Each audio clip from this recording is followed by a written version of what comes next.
Another Trump rally, more attacks from former President Donald Trump on immigrants. Here he was earlier today in New Hampshire. They're poisoning the blood of our country. That's what they've done. They poison mental institutions and prisons all over the world, not just in South America, not just the 3 or 4 countries that we think about, but all over the world. They're coming into our country from Africa, from Asia, all over the world. They're pouring into our country. Let's discuss more now with CNN senior political analyst and senior editor at The Atlantic, Ron Brownstein, and NYU history professor Ruth Ben-Ghiat. She's the author of the book Strong Men, Mussolini to the Present. Guys, thanks to both of you. Ruth, I'm glad to have you back on the program. Let me start with you. You've studied fascist rhetoric, autocrats, authoritarian leaders. You and I have talked about this subject many times. What was your reaction when you heard what Trump had to say earlier today? This is fascist rhetoric. The worries about polluting the blood of the superior race go as a standard of Nazism. It's not just the Nazis, it's also fascists in Italy. Mussolini literally talked about killing rats, to go back to Trump's use of vermin in an earlier speech. He talked about killing rats who were bringing infectious diseases and communism into Italy.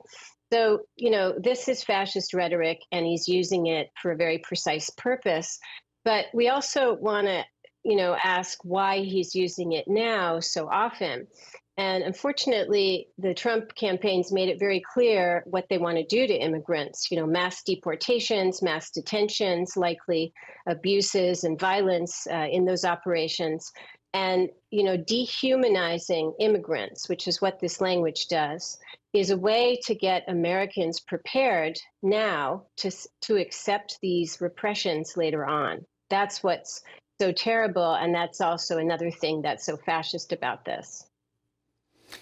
Ron, help us look at the big picture here, if you can. Obviously, there are the electoral concerns.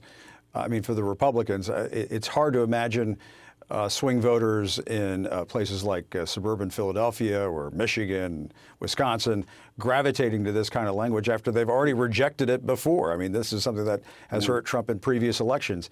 Why do you suppose, as Ruth was saying, he keeps going back to this? He's been doing this a lot lately out on the campaign trail. Yeah, well, first of all, it's great to be on with both of you. And many people in the U.S., I've learned a lot on these issues in the last few years from Professor Ben-Ghiat. So I'm really glad to be here with you. Look, the big picture is that the U.S. faces a situation that I believe we have not been in since arguably the 2 decades before the Civil War. You really have to go back, I think, to John Calhoun's dominance, the South's dominance in the Democratic Party in the 1840s and 1850s, to look at the last time the dominant faction in one of our 2 parties was not committed to American democracy as we have understood it and practiced it throughout our history. And this is an extraordinarily challenging and in many ways ominous situation for the country, whatever happens in the 2024 election. Trump has shown there is an audience in the Republican coalition in particular for all of these kinds of arguments. In polls while he was president, 90% of Republicans said Christianity in the U.S. is under attack. 3/4 said that discrimination against whites is now as big a problem as discrimination against minorities.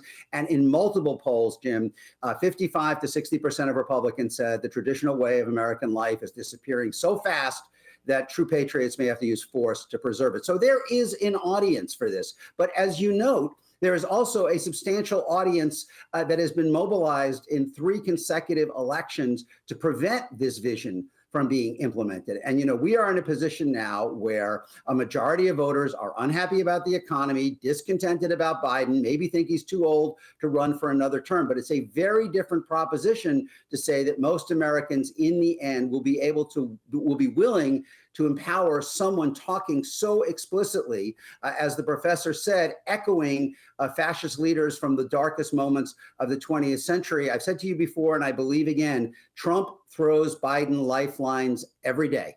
Voters are unhappy with the way things are going in the country, but that doesn't mean they're willing to go in this direction either. Well, and Ruth, I wonder, do you think that there's a chance that Trump understands that this doesn't really get him to 270 electoral votes, but that there is a utility in keeping his base amped up on these issues, amped up with this kind of rhetoric because of whatever else he has in store for the country? I do. I think the Republicans are like Matt, Gaetz is talking always about how force is how we're going to bring change to Washington. They're not really thinking inside the Democratic box anymore. And he's more concerned, which he has been since 2015, he's just hugely accelerating it now, with re-educating Americans to want violence, to be okay with violence. And before, he managed to make January 6th into a patriotic event. Now he's dehumanizing targets that will be people who will be the state enemies, who are already state enemies in Trump 1.0. But now it's a whole other scale. I do want to tell your viewers that if anyone who thinks this isn't going to bother them because they're not an immigrant, they're not going to stop with immigrants. I'm quite concerned that he is mentioning what he calls mental institutions and prisons so often. In another speech, he actually talked about, the need to expand psychiatric institutions to confine people. And he mentioned Special Prosecutor Jack Smith as someone who should end up in a, quote, mental institution. This is what fascists and especially communists used to do to critics. They used to put people who didn't believe in the propaganda of the state or who were troublemakers into psychiatric institutions. So the kind of swath of people, the amount of people who are going to be targeted certainly doesn't stop with immigrants. Yeah. And Ron, I mean, today, Trump also vowed to investigate prosecutors. I mean, as Ruth was just talking about Jack Smith there, indemnify police officers as they crack down on crime. He called January 6th prisoners, quote, hostages again. And he went out of his way to say that people are going to start leaving the country in droves if he gets elected. It's almost as if he has this sort of crisis scenario that he is going to bring about in this country. It's playing out in his head, and he's sharing that vision with his supporters.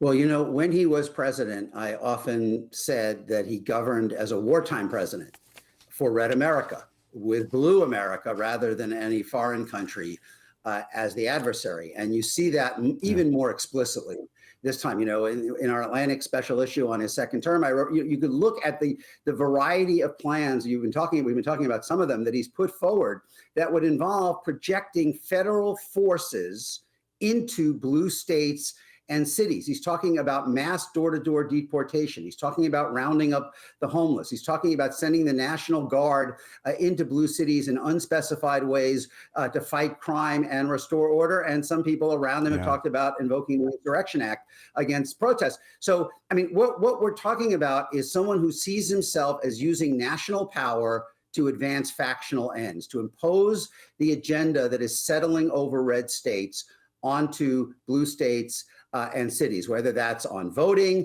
whether that's on LGBTQ rights, whether that's likely on abortion. And in many cases with the use of force behind it. So we are, as you've been saying, we're seeing an escalation of this.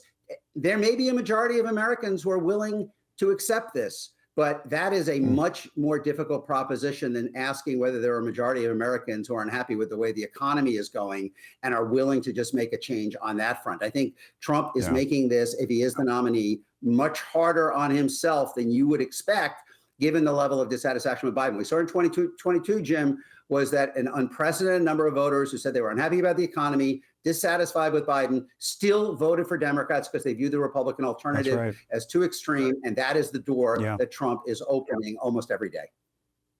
Yeah. Fascinating discussion. I wish we had more time. We'll get back to this issue again and again. But in the meantime, Ron and Ruth, thanks so much for your time this evening. Really appreciate it.